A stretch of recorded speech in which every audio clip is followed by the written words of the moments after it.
పశ్చిమ గోదావరి జిల్లా నరసాపురం వశిష్ఠ గోదావరి తీరాన కార్తీక శోభ నెలకొంది. 4వ సోమవారం కావడంతో భక్తులు పెద్ద సంఖ్యలో గోదావరిలో పుణ్యస్నానాలు చేస్తారు. తెల్లవారుజాము నుంచి ప్రసిద్ధిగాంచిన వాళ్ళందరూ రేవులో స్నానమాచరించి గోదావరిలో కార్తీక దీపాలను విడిచిపెట్టారు.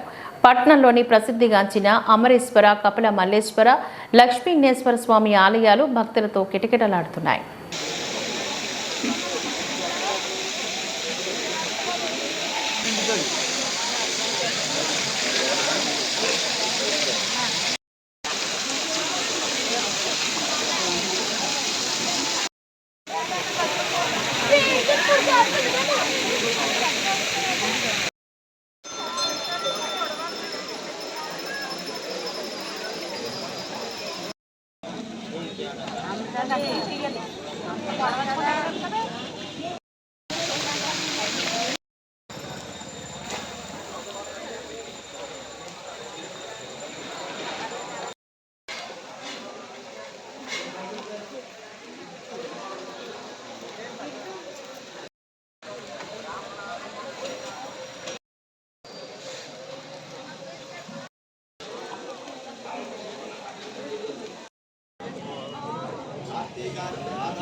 शिवाय गुरवे नमः।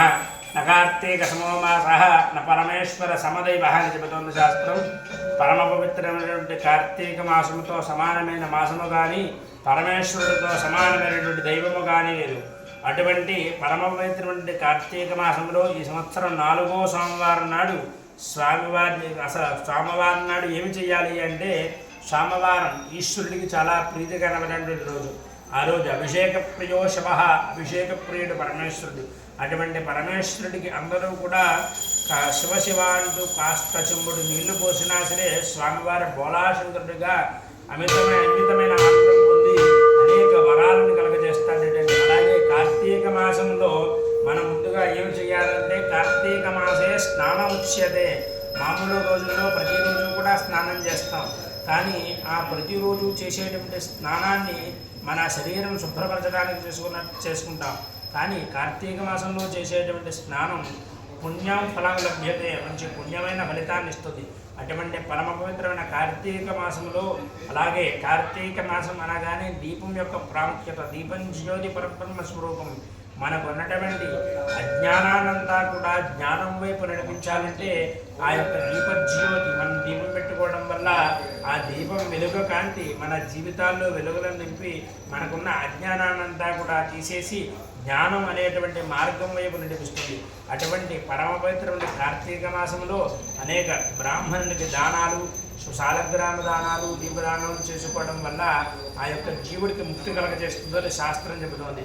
అటువంటి పరమ పవిత్రమైనటువంటి కార్తీక మాసంలో 4వ సోమవారం నాడు ప్రతి ఒక్కరు కూడా ఆ పరమేశ్వరుని అర్చించి శుభ ఫలితాలు పొందగలుగుతారు. హరి ఓం.